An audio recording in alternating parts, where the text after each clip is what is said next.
This is Mr. Scott McMahon. He is our chief costume designer and personally hand tailors each garment.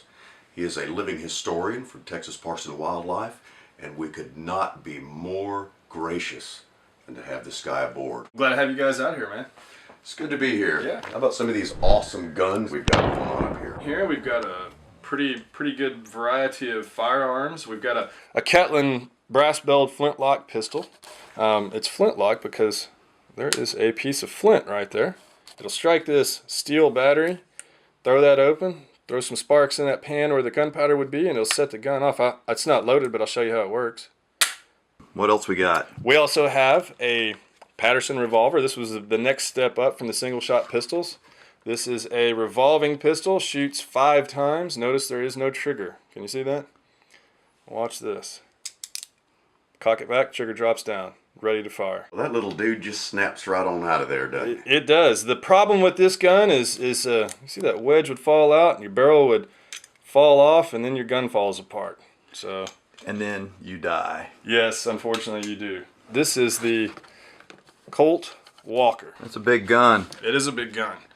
It is the largest firearm and most powerful handgun, I guess, until the Magnums come out. And it actually has a loading lever attached to it, so you can load it all in one piece rather than having to break it apart like the Paterson. Let's bring out that Big Daddy shotgun. Oh, okay. This is a double-barrel flintlock shotgun, just like the pistol. Style that you might have seen in the 1820s, right on up through the 1830s and 40s. Did the shot come in a bag that you stuck in there, or did you just like pour shot inside? You could pour shot in there. Does he know? Do you know? I said it could come in a cartridge.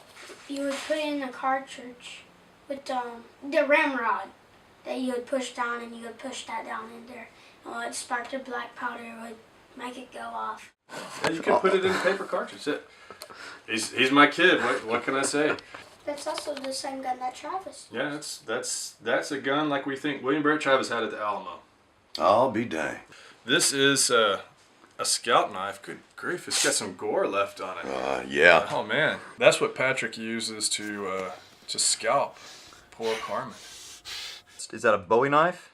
Well, it's not a Bowie knife. Well, I don't know. Maybe David Bowie carries a knife like this, but this is what we would call a Bowie knife here in Texas. One of the men that kind of financed the Texas Revolution, a fellow by the name of McKinney, was seen sitting on his porch picking his teeth with a Bowie knife in the late 1830s. Is that where the Arkansas toothpick come from? Yeah, it could have kind of come from there. I don't know. You know, if it was made in Texas, they'd have called it the Arkansas teeth pick. But since it did come from Arkansas, it's just a tooth pick. I